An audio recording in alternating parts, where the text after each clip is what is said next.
거룩하시고 자비로우신 하나님 아버지, 죄와 사망과 흑암에서 우리를 구원하여 주시사 하나님의 친자녀로 삼아주시고 왕같은 제사장으로 그리스도를 힘입어 주님 앞에 나와 담대히 예배할 수 있는 복된 은총을 우리에게 주심에 감사를 드립니다. 10월 마지막 주간을 맞이하여 오직 은혜, 오직 믿음, 오직 말씀으로 날마다 새로워지는 개혁의 성도들이 되기를 간절히 원합니다. 특별히 에베네셀의 은총을 기억하며 하나님이 내게 주신 아름다운 직분, 또 책무들을 복음을 증거하며 예배하며 기도하며 말씀을 온전히 지키며 하나님의 은혜 안에서 서로 사랑하는 주님이 보시기에 충성스러운 우리 교회가 될 수 있도록 주님 역사하여 주시옵소서. 오늘도 말씀으로 하나님 나를 감찰하여 주시고 하나님이 기뻐하시는 회개와 감사와 순종으로 하나님 이 시간 나를 변화시켜 주시옵소서. 모든 영광과 감사를 받게 합당하신 우리의 구원주 예수 그리스도의 이름으로 간절히 기도드립니다. 아멘.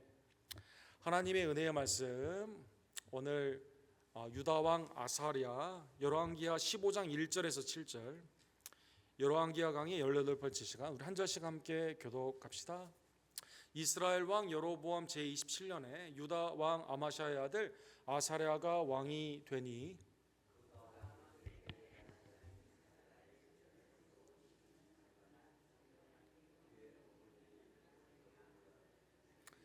아사랴가 그의 아버지 아마샤의 모든 행위대로 여호와 보시기에 정직히 행하였으나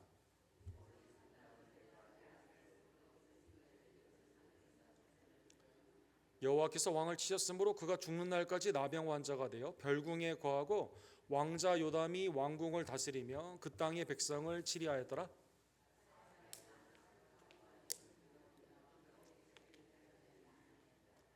같이 읽겠습니다. 아사랴가 그의 조상들과 함께 자매해 다윗성에 그의 조상들과 함께 장사되고 그의 아들 요담이 대신하여 왕이 되니라. 아멘. 하나님의 은혜 안에서 오늘 아사랴 왕에 관한 하나님의 은혜의 말씀을 상고하기를 원합니다. 이 민주주의의 기초를 쌓은 곳을 생각해 보면 고대 아테네를 중심으로 하는 그리스를 볼 수가 있습니다. 이 헬라의 많은 철학자들이 아카데미라는 곳에서 모여가지고 함께 이렇게 얘기를 했는데 토론하고 그 다음에 개인뿐만 아니라 사회, 나라가 나아가야 되는 방향에 대해서 이렇게 토의를 많이 했다고 합니다. 그래서 거기서 아카데미라는 곳에서 이제 학교라는 말이 생기게 되고 스쿨, 학파라는 말이 이제 생기게 되죠. 뭐 소크라테스도 있고 뭐 플라톤, 아리스토텔레스 뭐 이어지는 많은 학자가 있는데 아카데미의 기초를 놓은 사람은 또 민주주의의 여러 가지 그 철학적인 그 기반을 놓은 분을 플라톤을 생각해 볼 수가 있습니다. 플라톤이 이제 아리스토텔레스에게 이제 넘겨주게 되는 학파가 이렇게 생기게 되죠. 예수님이 오시기 전에 4세기, 5세기에 있었던 플라톤은 이 헬라의 민주주의, 시민들이 뽑아가지고 지도자를 뽑는 그러한 것을 이렇게 좋은 제도이지만 민주주의가 잘못 가게 되면 이게 굉장히 오히려 민주주의가 해악이 될 수 있다라는 것을 이 많은 그의 책에서 이렇게 기술을 냈습니다. 이 이상적인 나라, 이상적인 사회는 어떠한 곳일까요? 욕망을 절제하는 시민들이 있어가지고 이게 욕망을 절제하기 때문에 다른 사람 것을 뺏는 거나 자기의 탐욕을 위해서 다른 사람을 희생시키는 게 아닙니다. 이 사람들이 절제 가운데 생산을 하게 됩니다. 그 다음에 가슴이 뜨겁고 뭔가 공익을 위해서 생각하는 사람들, 이러한 사람들은 국가의 안보와 치안, 군대나 정치의 일을 하게 되는 것이죠. 그 다음에 이제 지혜를 갖춘 소수가 있게 되는데 이 사람들이 이제 그 나라의 지도자로 이제 5년, 10년, 100년의 대계를 이렇게 놓게 되는 것입니다. 그래서 이것을 지혜로운 소수가 많은 사람들을 지혜롭게 다스리게 되는 철학이 있는 사람이, 국가의 철학이 있는 사람이 다스리는 이것을 철인 정치론이다라고 그런 말을 했습니다. 지혜를 갖춘 자가 다스리고 용기 있는 자가 통치자의 명령을 따라 공권력을 행사하고 일반 대중은 평범한 사람들은 절제하면서 통치자의 지혜를 따라 사회가 잘 수행되는 것이 가장 이상적인 사회이다라는 것입니다. 그런데 이게 바뀌게 되게 되면 좀 곤란하죠. 지혜로운 통치자가 아니라 우매한 통치자가 정치에 관심이 없는 사람들이 이 사람을 뽑게 되면 정치를 외면한 가장 큰 대가는 가장 저질스러운 인간이 이 국가를 통치하게 됨으로 말미암아 국가가 이제 망하는 길로 가게 된다는 것입니다. 그래서 현인, 철학, 가장 지혜로운 사람, 우리 미국의 선거를 앞두고 또 세계 여러 나라의 지도자들을 보게 되면 이게 지혜로운 사람이 나라를 다스릴 수 있도록 이게 사람들이 관심을 가지고 이건 내 일이 아니라고 생각하는 것이 아니라 투표율이 높아야 되는, 우리 휴스턴이 이 텍사스 안에서 대도시 중에 투표율이 가장 낮거든요. 또 우리 한국 사람들이 투표율이 가장 낮은 사람들 중에 하나인데 이게 이제 이 국가적인 민주주의 형태가 잘못된 길로 가게 되면 우매한 왕이 나라를 다 말아버리게 되는, 탐욕스럽게 나라를 해치게 되는 일이 생기게 된다는 것입니다. 그럼 이게 오늘 본문에 우리가 이 말씀이 어떻게 연결이 될까요? 이 북이스라엘과 남유다에 탐욕스러운 왕이 있으면은요 나라가 다 망하게 됩니다. 북이스라엘이 대표적인 그러한 것이죠. 남유다도 자기의 하나님의 부르심, 하나님이 나를 왜 왕으로 불렀는가, 하나님 앞에 온전한 좌로나 우로나 치우치지 아니하고 밤낮으로 하나님의 말씀을 온전히 묵상하며 백성들 앞에서 교만하지 아니하고 겸손으로 세우는 것이 신명기 17장에 보면 하나님이 왕을 세우시는 이유가 되게 되는데, 이걸 떠나서 하나님을 경외하지 않습니다. 백성들을 납치합니다. 탐욕 가운데 백성들을 빼앗게 되고 전쟁을 일으키며 사람들을 희생을 시키게 됩니다. 이렇게 되면 나라가 하나님의 심판 가운데, 징벌 가운데 망하게 된다는 것입니다. 오늘 본문에 나오는 왕은 매우 구약에서 평가가 엇갈리는 대표적인 왕이 됩니다. 열왕기하 오늘 15장 1절에 보면 이 사람의 이름은 아사랴다라고 나와 있습니다. 이 아버지 아마샤의 아들인데 아버지도 초기에는 순종을 했다가 나중에는 순종을 하지 않은 그러한 왕이죠. 이 사람의 아들 아사랴가 왕이 된 겁니다.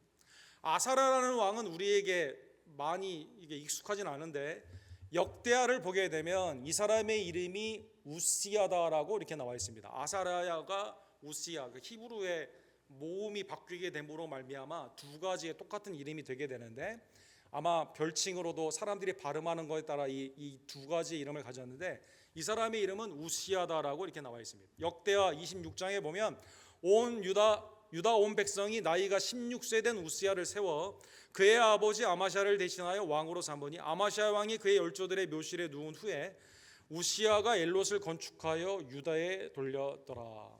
그래서 우시야가 아마샤다. 이 아마샤 왕은요 오늘 본문 2절에 보면은요 무려 52년 동안이나 남유다를 다스렸습니다. 왕이 될 때 16세였는데 예루살렘에서 52년간 다스리니라. 그의 어머니 이름은 여골리아라 예루살렘 사람이었더라. 그래서 이 아마 어머니가 신앙이 돈독했던 것 같아요. 그래서 어머니의 영향을 받아 하나님의 은혜 안에서 왕으로 옹립된 후에 무려 52년을 다스린 겁니다. 이 신구약에 보게 되면 가장 많이 다스리는 왕들이 나오는데요, 꼭 선한 왕이라고 해서 오랫동안 다스리는 것은 아닙니다. 예를 들어 아사왕이라는 사람이 있죠. 아사왕 열왕기상 15장에 나오는 왕입니다. 이 사람은 41년 동안 다스렸습니다. 상당히 개혁적으로 잘했다가 부분적으로 나중에 순종한, 그러니까 그래도 선한 왕으로 기억되는 왕입니다. 그 다음에 이제 우시야가 왕이 아사랴가 왕이 되었을 때 북이스라엘은 여로보암 2세가 왕이었는데 이 사람은 악한 일만 했죠. 아합 때 최악인 줄 알았는데 이 사람이 또 최악 아닙니까? 그래서 41년 동안이나 다스렸습니다. 그 다음에 오늘 본문에 나오는 우시야 아사랴가 52년 동안 다스렸습니다. 그런데 나중에 나오는 므낫세라는 왕이 있습니다. 열왕기하 21장에 등장하는 왕인데 아주 남은 유다에서 최악이에요. 자녀를 불 가운데도 몰록의 신전 가운데 바쳤던 최악의 왕인데 이 사람은 몇 년을 다스렸을까요? 무려 55년 동안이나 다스리게 된 것이죠. 그래서 장수하고 오래 다스린 것이 꼭 선하고 하나님이 보시기에 좋은 것은 아니다라는 것입니다. 근데 어쨌든 우시야가 52년 동안 다스리게 되면서 초기에 하나님 앞에 순종을 아주 잘했어요. 그래서 오늘 본문에 3절에 보면 여호와 보시기에 정직히 행하였다 이렇게 나와 있습니다. 역대하 16장 5절에 보면은요, 이때는 하나님 앞에 정직히 행하는 이 아사랴 왕 때문에, 우시야 왕 때문에요, 하나님의 말씀이 흥왕하게 된 것이죠.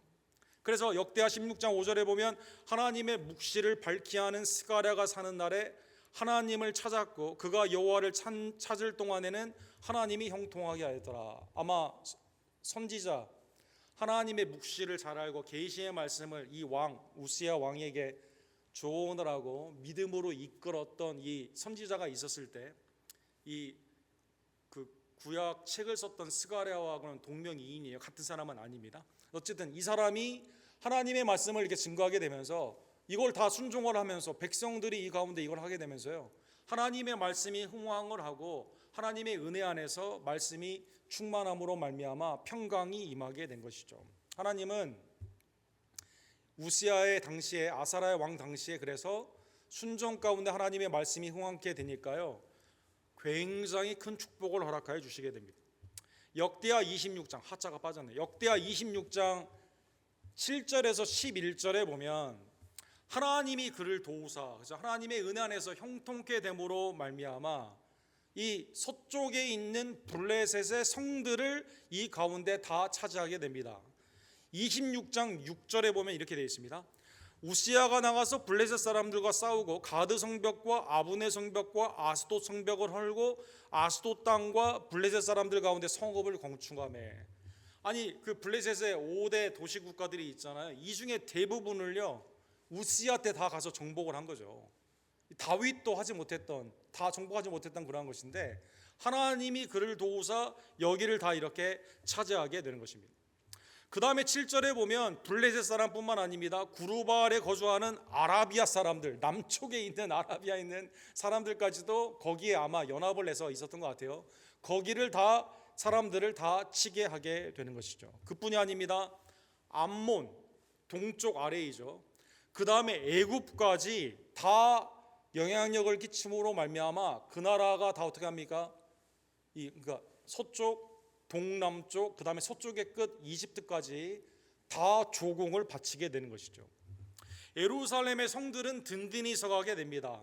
9절과 10절에 보면 우시야가 예루살렘에서 성 모퉁이의 문과 골짜기 문과 성구비의 망대를 세워 견고하게 하고 광야에 망대를 세우고 물 웅덩이를 많이 파고 고원과 평지에 가축을 많이 길렀다 이렇게 나왔습니다. 그러니까 성이 견고하게 되며 주위에 있는 것이 이렇게 나오게 되죠. 그 다음에 성경에 굉장히 이 왕에 대해서 칭찬이 나와 있는데 이 왕은 농사를 좋아했다 이렇게 나와요. 농사를 좋아했다. 그러니까 굉장히 훌륭한 사람이에요. 농업을 할 수 있도록요, 포도원들을 정비하고 곡식이 풍성케 될 수 있도록 모든 기반을 이렇게 허락하여 주었다는 것입니다. 그러다 보니까 주위에 따르는 사람들이 많아요. 군대의 장관이 굉장히 많이 있고 다 그 가운데 나라가 부강하게 되게 된 것이죠. 그래서 이게 다 어떻게 누구를 통해? 하나님이 그를 도우사. 26장 7절, 역대하 26장 7절, 하나님이 그를 도와주심으로 말미암아 이러한 축복, 스가랴를 통해 하나님의 말씀이 선포되고 순종함으로 말미암아 하나님이 그를 평탄케 하고 순종케 하여 주셨다는 것입니다. 그래서 여러분, 그 남유다의 고고학적인 여러 가지 흔적들이 많이 있는데요, 현재 그 예루살렘에 있는 그 이스라엘 박물관에 보게 되면 우시야에 대한 세 가지의 그 터의 발견이 되게 되고 그 가운데 기념품들이 이렇게 있습니다. 그래서 다윗의 묘자리로 생각이 되는 그곳에 왼쪽에 보게 되면 우시야 타블렛이라고 그래가지고 이 우시야의 그 묘와 그의 치적들이 이렇게 나와 있죠. 그 다음에 이제 역대 다른 아수르나 이런 기록들을 보게 되면 이때 아사랴 우시야 왕 때요, 이 남유다가 강력한 나라였음을 이때 기록을 하고 있습니다. 그러니까 굉장히 하나님의 은혜 안에서 그의 통치의 기간 동안에 하나님의 놀라우신 은혜가 이 52년 앞에 초반부와 중반부까지는 하나님의 은혜가 이렇게 충만하게 되게 된 겁니다. 하나님도 그를 좋게 평가했습니다. 열왕기상 15장 11절에 보면 열왕기상에 보게 되면 하나님이 보시기에 그는 정직했다라고 오늘 본문의 2절에 이렇게 나와 있죠. 하나님이 보시기에 정직했다. 열왕기상 15장 11절에 보면 그의 후손들도 하나님의 은혜 안에서 믿음으로 다윗과 같이 정직했다라는 그러한 표현이 나와 있습니다. 아사가 그의 조상 다윗같이 여호와 보시기에 정직히 행하였다. 그러니까 아마샤, 그 다음에 우시야, 아사 아사, 그 다음에 밑에 있는 우시야, 그 다음에 있는 모든 그 히스기야와 같은 그러한 왕들이 하나님의 보시기에 정직했다라고 하는 칭찬을 다 아주 그냥 걸쭉한 사람들이에요. 다윗, 아사, 우시야, 히스기야 다 하나님의 은혜 안에서 하나님만을 섬기고 개혁했던 그러한 왕들이거든요. 그러니까 우시야가 그 반열에 있을 정도로 그렇게 칭찬을 받았다는 것입니다. 하나님 앞에 정직하냐 아니면 악을 행했냐, 코람데요. 하나님 앞에 하나님 보시기에 어떻게 행했냐에 따라 개인의 왕뿐만 아니라 이스라엘의 사회, 국가의 구분이 걸려 있게 되는데, 우시야는 초반에 이러한 하나님 앞에 정직히 행했다는 것입니다. 정직히 행했다는 뜻은 뭘까요? 그것은 하나님만을 경외했다는 뜻입니다. 말씀에 순종했다는 뜻입니다. 그 다음에 하나님의 은혜 안에서 내게 주신 왕, 그 메시아의 사명, 그것은 백성들 앞에 교만한 게 아니라 백성들을 섬기는 거거든요. 그렇게 했다는, 공의와 겸손으로 다스렸다는 것입니다. 하나님 앞에 악을 행한 사람들이 많이 있죠. 북이스라엘의 태반이고, 그 다음에 아까 말씀드린 므낫세가 대표적인데, 하나님 앞에 악을 행한 사람들은 무슨 뜻일까요? 하나님 보시기에 악한 행위를 한 사람, 우상을 숭배했다는 뜻입니다. 말씀에 불순종했다는 겁니다. 그 다음에 아합처럼 이 백성의 땅을 빼앗고, 그죠? 나발의 포도원을 빼앗게 되는 것처럼 압제와 불의를 행하게 되는 것이다라는 것입니다. 그래서 정직히 행한 이 왕의 평가, 아주 훌륭한 우시야의 평가가 이 가운데 나와 있게 되는 것이죠. 그런데 문제가 있습니다. 오늘 본문에 4절에 문제가 드러나게 되는 것이죠. 문제는 뭘까요? 오직 산당은 제거하지 아니하였으므로 백성이 여전히 그 산당에서 제사를 드리며 분향을 하였다, 이렇게 나와 있습니다. 이 산당이라는 것은 높은 곳이라는 뜻인데, 이 샤머리즘 가운데 이 지대가 좀 높으면 좀 신령하다는 느낌을 사람들이 받거든요. 그래서 우리나라도 보게 되면 이 전국의 명산이라는 명산은 다 절이 있거나 아니면 무당들이 다 이렇게 있지 않습니까?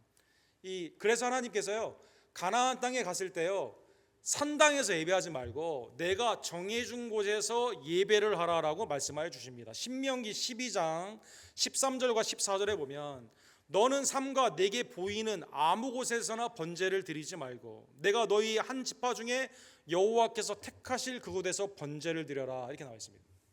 특별히 지금 오늘 본문에 나오는 이 상황은 그 정해준 곳이 어디입니까? 성전이죠. 성전에서 예배를 드려야만 되는데 산당에서 예배를 드렸다는 것입니다.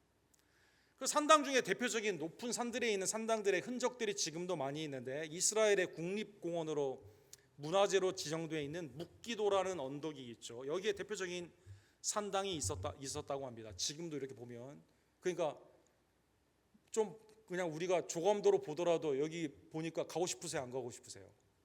야, 저기 한번 올라가고 싶다, 이런 생각 들지 않습니까, 여러분? 예? 우리 이 텍사스 산이 없다 보니까 오스틴만 가더라도 이게 막 좀 언덕만 있어도 올라가고 싶지 않습니까? 이 힐 컨트리 이런 데만 가도 막 가고 싶지 않습니까? 또 어디 여행 갔을 때 높은 곳이면 다 사람들이 있어서 저기는 좀 한번 가고 싶다. 그 다음에 거기를 신성시하는 그런 게 있거든요. 일본 같은 경우 후지산, 이거는 함부로 사람들이 말하면 안 돼. 거기에 신사 참배하러 거기 올라가기도 하고 그렇지 않습니까? 여기에 이제 분향을 했다라는 것이죠. 제일 먼저 산당에 분향을 한 사람은 누구일까요? 성전의 시대에, 놀랍게도 성전을 건축한 솔로몬이 산당에서 자기가 건축해놓고 하나님의 만나는 예배 장소인데, 하나님의 임재인데 그걸 벗어나서 산당에서 예배를 드리죠. 열왕기상 11장 6절에 보면, 솔로몬이 여호와의 눈앞에서 악을 행하여, 아까 말씀드렸죠, 하나님 앞에서 정직히 행하는 것과 다윗처럼 그 다음에 악을 행하는 이 두 부류가 있게 되는데, 솔로몬이 그렇게 하게 된 것이죠. 그의 아버지 다윗이 여호와를 온전히 따름같이 따르지 아니하고 모압에 가증한 그모스를 위하여 예루살렘 앞 산에 산당을 지었고 암몬 자손에 가증한 몰록을 위하여 또 산당을 지었다, 이렇게 나와 있습니다. 어디에 지었어요? 산에 지은 것, 높은 곳에 산에 지었다는 거죠. 그러니까 이게 사람들의 성전이 있는데 거기에서만 예배를 드려야 되는데, 하나님이 지정한 곳에서 하나님을 섬기는 우상 숭배가 아니라 하나님을 섬기는 것의 하나의 특징이 성전의 예배인데, 이걸 무시하고 산당을 예배하는 그 전통이 이게 안타깝게도 솔로몬 때부터 이렇게 있음으로 말미암아 이걸 제거해야 되는데 하지 못했다는 것입니다. 하나님 앞에 온전한 예배를 드리지 않고 산당에서 백성들이 예배하고 본인도 거기서 예배를 드리게 되니까 마음에 어떤 생각이 들까요? 또 하나님이 주신 그 축복, 지금 블레셋까지 내가 이기고 암몬, 애굽도 다 지금 나한테, 아라비아 사람까지도 다 조공 바치고 있는데, 이 우시야가 나이가 들면 들수록 이 강성한 하나님의 그 은혜 가운데 있었던 그 은혜를 잊어버리고요, 산당에 예배를 드렸을 뿐만 아니라 두 번째로 아마샤의 불순종은, 우시야의 불순종은 영적으로 교만해졌다는 것입니다. 역대하 26장 16절에 보면 그에 대해서 이렇게 나오죠. 그가 강성하여짐에 그의 마음이 교만하여 악을 행하여 그의 하나님 여호와께 범죄하되 또 여호와의 성전에 들어가서 향단에 분향하려 한지라. 강성하여지니까요, 삶이 다 군사적으로 경제적으로 또 내 삶 가운데 모든 것이 다 동서남북 다 다른 나라가 와서 다 하고 이렇게 되니까 산당에서 예배도 괜찮다고 생각을 하고, 그 다음에 성전에서 예배를 드릴 때도 하나님이 주신 방법이 아니라 그냥 내 마음대로 하고 싶거든요. 분향, 불을 지핀다는 뜻 아닙니까? 내가 중보자의 이 대제사장의 역할도 하고 싶거든요. 나답과 아비후가 다른 불을 드리게 된 것처럼 자기 마음대로 이렇게 분향을 하게 되는 것입니다. 이 제사장이 이렇게 하면 안 된다, 아사랴라는 제사장이요, 이렇게 하면 안 된다고 말렸습니다. 그래도 그 가운데 하게 됩니다. 그래서 불을 들이며 화를 내면서 이렇게 분향을 하려 했을 때, 오늘 본문 5절에 보면 하나님이 어떻게 하십니까? 강성하여져서 교만하여지고 산당에서 예배를 드리고 자기 마음대로 대제사장의 하나님의 직분을 무시하고 자기 마음대로 분향을 하던 이 우시야에게 하나님이 어떻게 쳤어요? 나병을 치셨다는 것입니다. 나병을 치셨다. 모세를 시기하여 미리암이 너만 계시받냐, 나도 계시를 받는다, 나도 하나님이 불러준 직분이다라고 했을 때 모세를 질투하여 시기했던 미리암에게 하나님은 어떻게 하십니까? 나병을 주게 되는 것처럼 오늘 본문에 보면 우시야가 하나님의 놀라우신 은혜를 많이 받았음에도 불구하고 교만 가운데 하나님의 심판을 이렇게 받게 되는 것이죠. 5절에 보면 여호와께서 왕을 치셨으므로 그가 죽는 날 같이 나병 환자가 되어 별궁에 거하고 왕자 요담이 왕궁을 다스리며 그 땅의 백성을 치리하더라. 역대하 26장 19절에 보면 이 장면이 구체적으로 나와 있어요. 우시야가 손으로 못하게 하는데 제사장이 말렸거든요. 근데 뿌리치고 화를 내면서 분향하려 하다가 화를 내니 그가 제사장에게 화를 낼 때 여호와의 전 안 향단 곁 제사장들 앞에서 그의 이마에 나병이 생긴지라. 그렇죠? 분을 내게 되었을 때 내가 한다는데 누가 말려? 대제사장 아사랴 치워버리고 내 맘대로 하려고 하는 그때 하나님께서 나병을 그에게 허락하여 주시는 것이죠. 그래서 대제사장 아사랴와 모든 제사장이 왕의 이마에 나병이 생겼음을 보고 성전에서 급히 쫓아내고 여호와께서 치심으로 왕도 속히 나가니라. 깜짝 놀라가지고요, 다른 사람에게 전염이 되잖아요. 부정한 사람이 되지 않았습니까?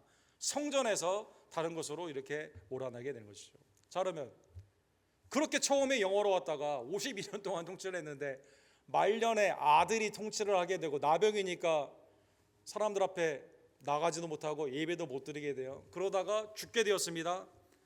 죽게 되었을 때 사랑하는 성도 여러분, 나병 환자니까 어떻게 돼요? 정식으로 장례를 치를 수가 있습니까? 없습니까? 장례도 치를 수가 없게 되는 것이죠. 그래서 7절에 보면 아사랴가 그의 조상들과 함께 잠에 다윗성 그의 조상들과 함께 장사되고 그의 아들 요담이 대신하여 왕이 되니라. 본문에는 이렇게 나와 있는데 역대하 26장 23절에 보면 디테일하게 이렇게 나와 있습니다. 우시야가 그의 조상들과 함께 누움에 그는 나병 환자라 하여 왕들의 묘실에 접한 땅 곧 그의 조상들의 곁에 장사하니라. 왕들의 무덤이 있어요. 정해진 곳이 있어요. 그런데 여기가 아니라 끝자리에 이렇게 묻게 되게 되는 것이죠. 말년의 징계와 수치스러운 장례를 이렇게 받게 되었다는 것입니다. 사랑하는 성도 여러분, 우시야가 왜 그랬을까요? 성경에 보면 그가 강성하여져서 교만해졌다 이렇게 나와 있습니다. 우시야뿐만 아니라 죄인인 여러분과 저는 언제 교만하게 될까요? 강성할 때 교만하게 된다는 것입니다. 하나님이 나를 치시고 하나님이 나를 징계할 때 나의 삶 가운데 어려운 고난이 생길 때 교만한 사람은 매우 드뭅니다. 그때는. 근데 언제 교만하게집니까? 내 삶에 하나님이 주신 은혜를 은혜로 생각하지 않고 감사하지 않고 내가 내 능력으로 했다고 하는 그 생각 가운데, 하나님 없이도 내가 뭘 할 수 있다고 생각하는 그 생각 가운데 교만하여진다는 것입니다. 잠언 21장 4절에 보면 눈이 높은 것과 마음이 교만한 것과 악인이 형통하는 것은 다 죄니라 이렇게 말했습니다. 죄니라. 이 어거스틴이라는 우리 그 신학자가 있죠. 로마 당시에 이제 4세기에 시리 오브 갓, 하나님의 도성이라는 유명한 책을 쓰셨습니다. 4세기 이 로마 이때는요 아주 뭐 로마가 최고의 전성기거든요.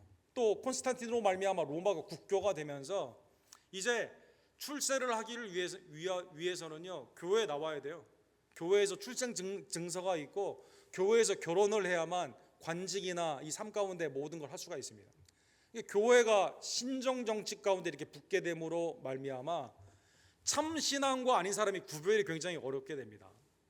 그래서 이때 이 시리 오브 갓에 보게 되면 복음이 고난의 십자가의 복음이 아니라 성공의 복음으로 바뀌어요. 여러분, 하나님의 천성 시리 오브 갓에 사람들이 관심이 없어요. 이 땅에 있는 현세 로마에 더 관심이 있습니다. 그래서 여러분, 여기에서 이 어거스틴이 교만이 모든 악의 뿌리다, 시리 오브 갓에서 로마를 칭해서 이렇게 말을 했죠. 그 다음에 로마와 결탁하여 복음이 아니라 세상 가운데 성공하고 싶어하는 신앙을 왜곡시키는 그러한 사람들을 향해서 교만이 일만하게 뿌리다는 것입니다. 그래서 어거스틴이 죄인이 왜 교만해질까, 교만하면 어떠한 현상들이 일어나게 되는가 몇 가지 이렇게 예를 들어서 카테고리를 만들었죠. 하나는 하나님 없이 내 스스로 할 수 있다는 자립심의 교만입니다. 자립심의 교만. 나는 누구에게도 도움받지 않고, 그죠? 라이스 사람들처럼, 그죠? 사사기에 나오는 평안하고 멀리 있었기 때문에 아무도 올 수 없는 그곳. 내가 다 할 수 있고, 난 사람, 이 사람, 저 사람 뭐 만날 필요도 없어요. 내가 혼자 다 할 수 있다. 하나님 없이도 할 수 있다라는 자립심의 교만이라는 것입니다. 정당화의 교만이다. 모든 것을요 당연시 여깁니다. 나는 이만큼 이루었기 때문에 뭐 죄를 좀 져도 괜찮고 그 다음에 내 마음대로 해도 다 괜찮다는 것이죠. 오버 컨피던스 하죠 지금. 우리가 되면 블레셋까지 다 정복을 했기 때문에 내 삶 가운데 이건 다 내 스스로 뭘 해도 이제 아무도 나를 말할 사람이 없다 이렇게 된다는 것입니다. 그 다음에 사람들을 무시하기 시작합니다. 우월감의 교만이다라는 것이죠. 우월감의 교만이다. 사랑하는 성도 여러분, 신명기 17장 20절에 보면 하나님이 왕에 대해서 이렇게 말하죠. 하나님의 말씀을 왜 주야로 묵상해야만 될까요? 그렇게 해야만 그의 마음이 그의 형제 위에 교만하지 아니하며 이렇게 되어 있습니다. 하나님께서 왕정을 이미 신명기 17장에 세우는 왕을 바라보게 되면서 금, 은, 보화를 가진다던가 군마를 많이 가진다던가 아내들을 많이 두는 것이 아니라 하나님의 말씀 가운데 있어야 되는 이유가 뭐냐? 형제들 앞에서 교만하지 않기 위해서 그렇게 했다는 것입니다. 사무엘하 22장 28절에 보면 다윗이 승리한 후에 승전가를 블레셋과의 승전가에서 이렇게 말하죠. 주께서는 곤고한 백성은 구원하시고 교만한 자를 살피사 낮추시느니라 이렇게 말하고 있습니다. 잠언 29장 23절에 보면 사람이 교만하면 낮아지게 되겠고 마음이 겸손하면 영예를 얻으리라 이렇게 말하고 있습니다. 사랑하는 성도 여러분, 우시아의 생애가 얼마나 안타깝습니까? 52년에 하나님의 놀라운 축복, 나라가 하나님의 은혜 안에서 풍성한 정말 모든 정치, 경제, 군사, 그 다음에 백성들의 평강, 그 다음에 풍요, 얼마나 축복을 받았습니다. 근데 강성하여짐의 교만하여짐으로 말미암아 완전히 다 무너지게 되는, 개인뿐만 아니라 나라까지도 망국으로 가게 되는 어려운 일을 이렇게 겪게 된다는 것입니다. 사랑하는 성도 여러분, 누가 우리의 참 왕일까요? 아마 백성들은 생각했을 겁니다. 우시아가 그렇게 우리를 위해서 잘해줬는데 이 사람에게 얼마나 마음이 있었겠습니까? 또 우시아가 산당에서 예배를 드려도 된다고 하니까 모든 게 풍요롭고 하나님 없이 우리도 산당에서 예배 드려도 되는구나 아마 생각을 하면서 우시야가 나병이 걸렸다고 그랬을 때 아마 깜짝 놀랐을 것입니다. 사랑하는 성도 여러분, 이사야 6장 1절에 보면 이사야가 언제 성전에 가서 예배를 드렸을까요?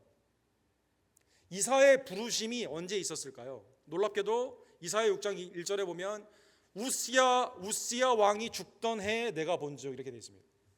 이사야가 성전에 들어가서 하나님께 막 붙잡는 그 시간이 언제예요? 큰일 났네 우리나라. 우시야가 52년 동안 통치했는데 다른 나라들도 다 평정할 정도로 강했는데 이 지도자가 죽게 되니까 우리나라 이제 앞으로 어떻게 되냐. 근데 들어가 보니까요, 누가 멀쩡하게 살아 계세요?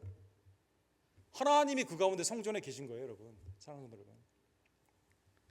내가 본즉 주께서 높이 들린 보좌에 앉으셨는데 그의 옷자락은 성전에 가득하였고, 그 다음에 2절과 3절에 보면 스랍 천사들이 하나님의 거룩 앞에 자기를 가리고요 찬송을 하고 있는 겁니다. 무슨 찬송을 하고 있습니까? 거룩하다 거룩하다 거룩하다 만군의 여호와여 그의 영광이 온 땅에 충만하도다. 이사야는 극도로 미래가 불안한데 지금 성전에 가보니까 누가 계세요? 하나님이 지금도 영광 가운데 계시다는 거죠. 영광 가운데. 누가 참 왕입니까? 하나님만이 참 왕이시다는 거죠. 누가 우리를 위해 갈 거? 주여 내가 일산이 나를 보내소서. 이 부르심의 놀라운 사건이 여기에 있지 않습니까? 사랑하는 성도 여러분, 우시야가 우리의 참 왕이 아닙니다. 군사적으로 경제적으로 내 삶 가운데 풍요를 주는 그 사람이 참 왕이 아닙니다.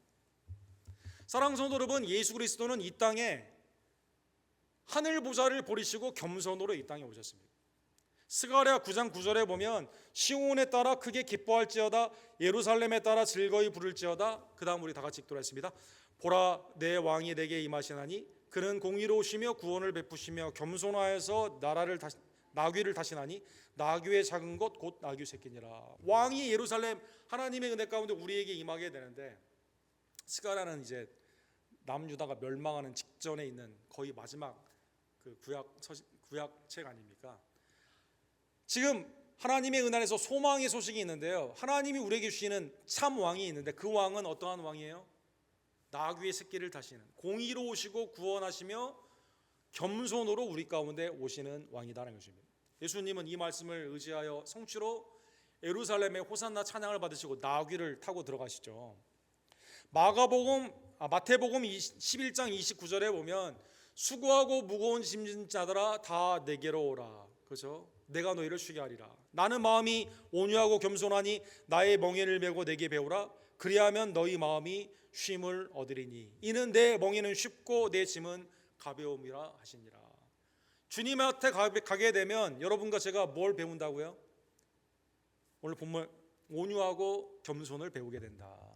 나를 위해 죽으시고 나를 위해 부활하신 예수 그리스도 안에서 주 안에 있는 성도의 가장 큰 특징은 뭘까요? 그리스도를 닮아가며 교만한 것이 아니라 겸손과 온유로 닮아가게 된다는 것입니다. 자, 오늘 본문의 말씀을 기억하며 아까 말씀인 것처럼 우시야의 처음에는 칭찬을 받았어요. 어떤 칭찬이었다고 그랬죠? 하나님이 보시기에 정직히 행했다 이렇게 나와 있습니다.